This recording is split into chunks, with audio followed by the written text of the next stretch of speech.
యాదగిరిగుట్ట ఆలయ నగరంలో ఇక నుంచి మద్యం మాంసం విక్రయాలు బంద్. తెలంగాణలో ప్రముఖ పుణ్యక్షేత్రం యాదగిరిగుట్ట శ్రీ లక్ష్మీ నరసింహస్వామి ఆలయాన్ని తిరుమల తరహాలో అద్భుతంగా తీర్చిదిద్దుతామని సీఎం రేవంత్ ఇదివరకే ప్రకటించిన సంగతి తెలిసిందే. ప్రత్యేకంగా టీటీడీ తరహాలో పాలక మండలి ఏర్పాటు చేస్తామని చెప్పారు.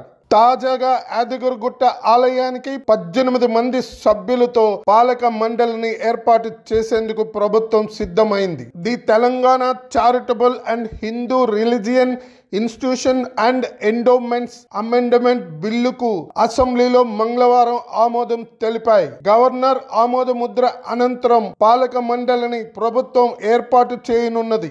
శాసనసభలో బిల్లుపై ప్రసంగించిన దేవాదాయ శాఖ మంత్రి కొండా సురేఖ 100 కోట్ల కన్నా ఎక్కువ ఆదాయం ఉన్న ఆలయాలకు పాలక మండలి ఏర్పాటు చేయాలని తమ ప్రభుత్వం నిర్ణయించినట్లు చెప్పారు. ఏర్పాటు చేస్తున్నాం 18 మందితో యాదగిరిగుట్ట ట్రస్ట్ బోర్డును చైర్మన్ అధ్యక్షన ఏర్పాటు చేస్తామన్నారు. ఐఏఎస్ లేదా కమిషనర్ స్థాయి అధికారిని ఆలయ ఈవోగా నియమిస్తామని చెప్పారు. పాలక మండలికి పూర్తిగా స్వయం ప్రతిపత్తి ఉంటుందని చెప్పారు.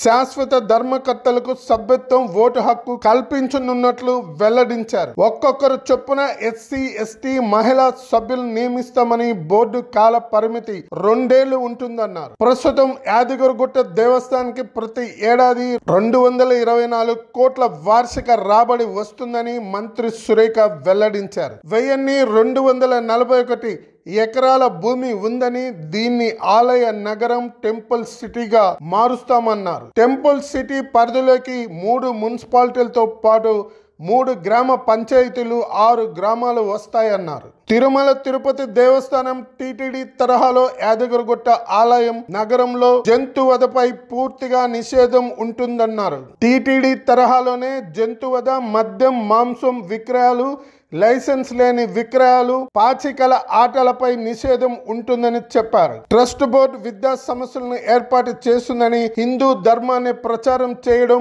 బోధించడం వంటి కార్యక్రమాలను నిర్వహిస్తుందన్నారు. యాదగిరిగుట్టను మరింత అభివృద్ధి చేయాలని, భక్తులు సౌకర్యాలు పెంచాలని బోర్డు ఏర్పాటు చేసినట్లు చెప్పారు.